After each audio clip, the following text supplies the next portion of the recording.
So this is boronía. It's a traditional preparation of Colombia. This one is really special. So we are in my bedroom right now / front of the house. This is my bed. And this is the window where I run my operations. Food is beautiful. Food is culture. Food is political. Food tells you the story about a territory.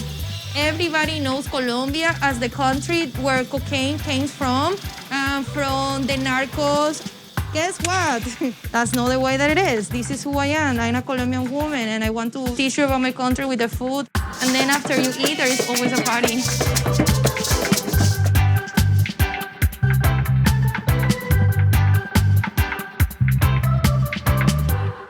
My food tastes like tradition. I cook like a grandma, to tell you the truth. ¿Qué es esto?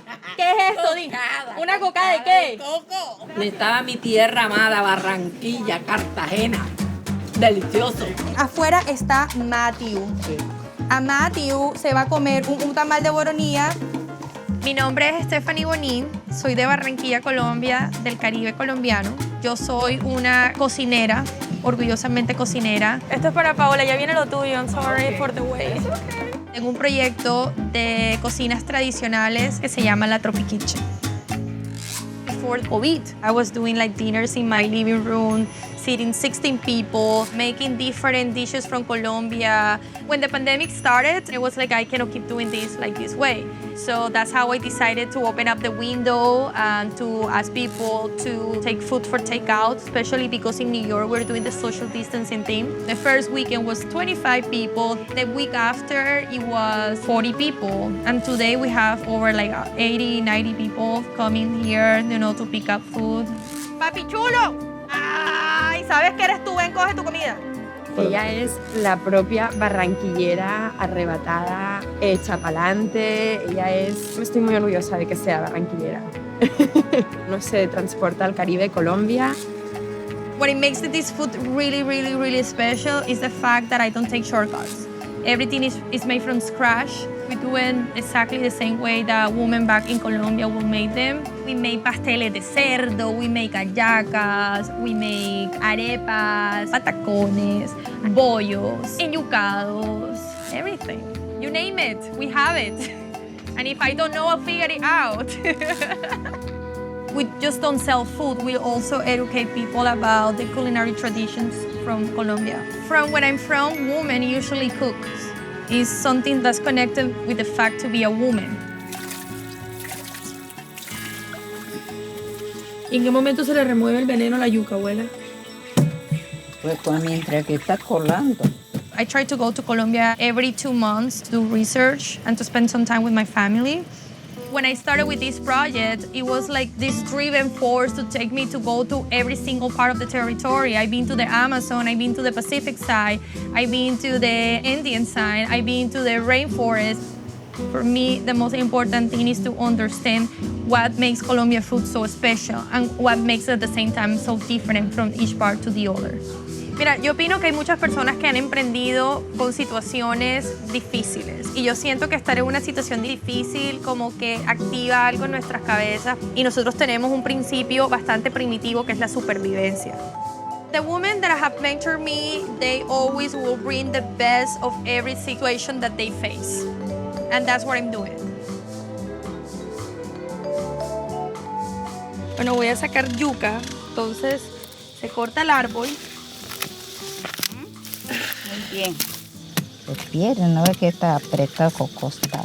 So what you see right here is called tucupi. Tucupi is the product of the fermentation of the poisonous yuca, and then you let it ferment, and then you cook it for over 16 hours. This thing over here is pure umami. It is like soy sauce on steroids. It tastes delicious.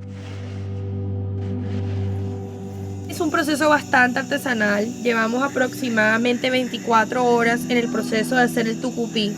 Desafortunadamente ayer me tocó retirarme porque los líquidos de la yuca brava empezaron a afectarme y me dio fiebre.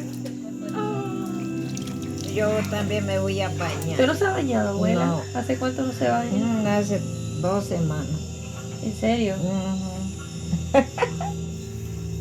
It's specific tucupi was made by Abuelita Aurelia. Unfortunately, she passed of COVID 1 month ago. So people here is gonna be tasting a little bit of her. She's gone already. I'm gonna put it in the tamales with the beans.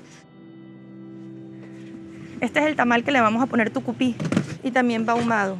So this one is grilled sweet plantain, smoked eggplant, and sofrito, which is a preparation in Colombia that is called boronilla. One of the things that I realized is when you are here in the States, people always think that Colombian food is just the same 3 ingredients or the same 3 dishes. I really want to make sure that the food that I make, you put it on your mouth and it tastes like home. It's a food of nostalgia.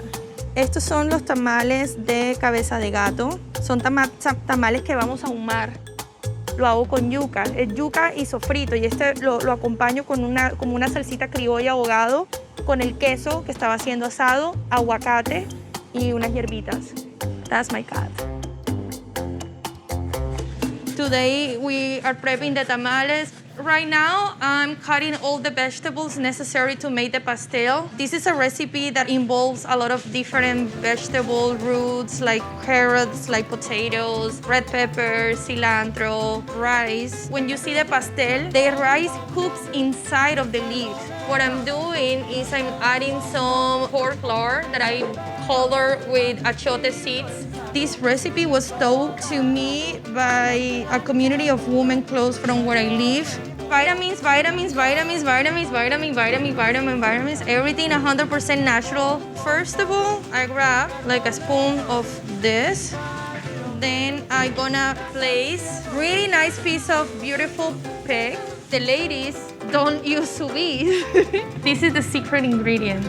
This is a rub made from pig feet. The real seasonings go here. Allspice, cumin, ginger, and all this flavor will be distributed all over inside the leaf, on the vegetables, and on the rice. You know, when we talk about technique, we talk about French technique, Japanese technique, but to make a pastel is something really challenging. You have the technique of cooking something inside a leaf that is very indigenous. You have the rice and the pork that was brought by the Spaniards. You have olives, they're like a new adaptation to that tradition with a lot of people that immigrated from Syria and Lebanon. It is beautiful how food can tell you about the strategies of our ancestors and can tell you so much about a territory. At the end of the day, it's an adaptation of so many different things, and you can learn that just with food. So now we're gonna cook these guys for 3 hours, 1 hour, 30 minutes timer, and then the ones that are on the top, we're gonna bring them to the bottom. I was born and raised in Barranquilla, Colombia. When I was 21 years old, I decided that I wanna be my own person, and that's how I moved to Chicago, Illinois. I went to law school, though I never finished. Because at some point I saw that, okay, maybe I study a career that doesn't fulfill me, but then what was my other option, you know, to find a husband to marry, you know, to have kids?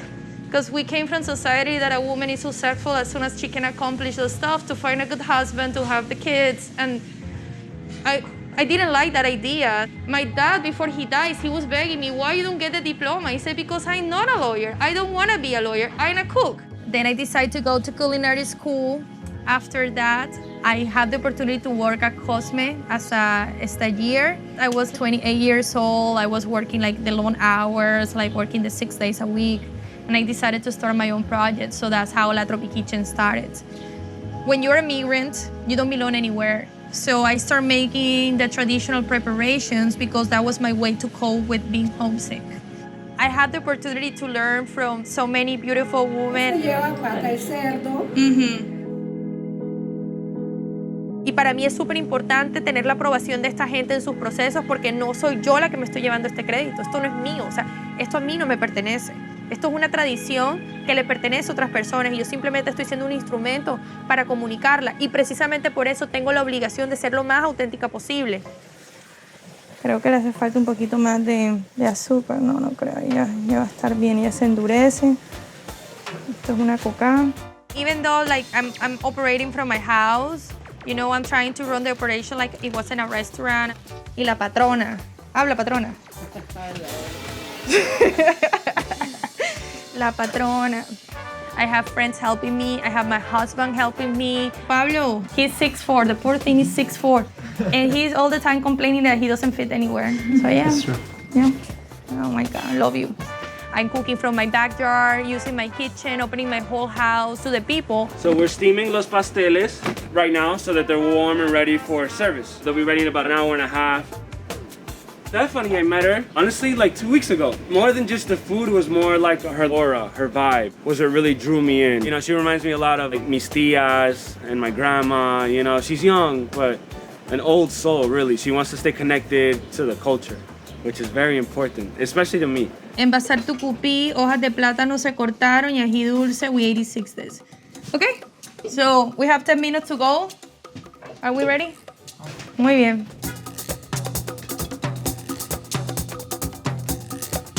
Hola. Estamos un poquito behind, pero tenme paciencia, por favor.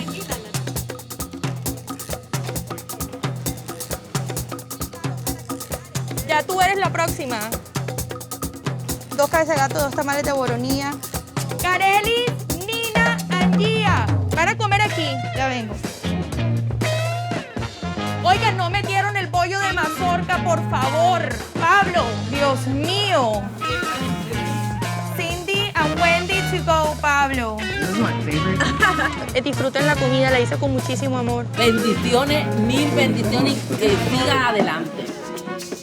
In New York, there is the second biggest community of Colombians outside of Colombia, and it is important to have those spaces of interaction where you can find people from your same culture and you have the same narrative. I mean, you find people that they will bring their instruments and they will play their music, so it becomes a place where people can relate, that people get together, and community is really, really important. Ella las hace. Oye, pásale una también. Next time, pay for the sauce. Because guess what? Cocoya. Nosotros venimos desde Queens para probar la comida de la Tropic Kitchen.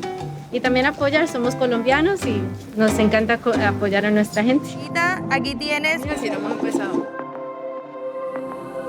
Del momento que yo salí de Colombia hasta hoy, ha sido un proceso de autodescubrimiento constantemente. ¿Quién soy yo? ¿Cuál es mi posición en el mundo y qué hago aquí?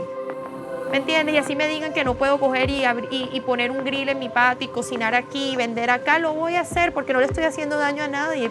A mí me han dicho que yo me le estoy robando las recetas a las señoras. A mí me han dicho que a mí no me paran bola por talentosa, sino por bonita. A mí me han dicho de todo. Y a la final del día, ¿sabes qué? Me importa un culo. O sea, no me importa. No me importa porque al final del día yo lo que realmente me interesa es hacer lo que me gusta y ser feliz. A mí no me interesa más nada.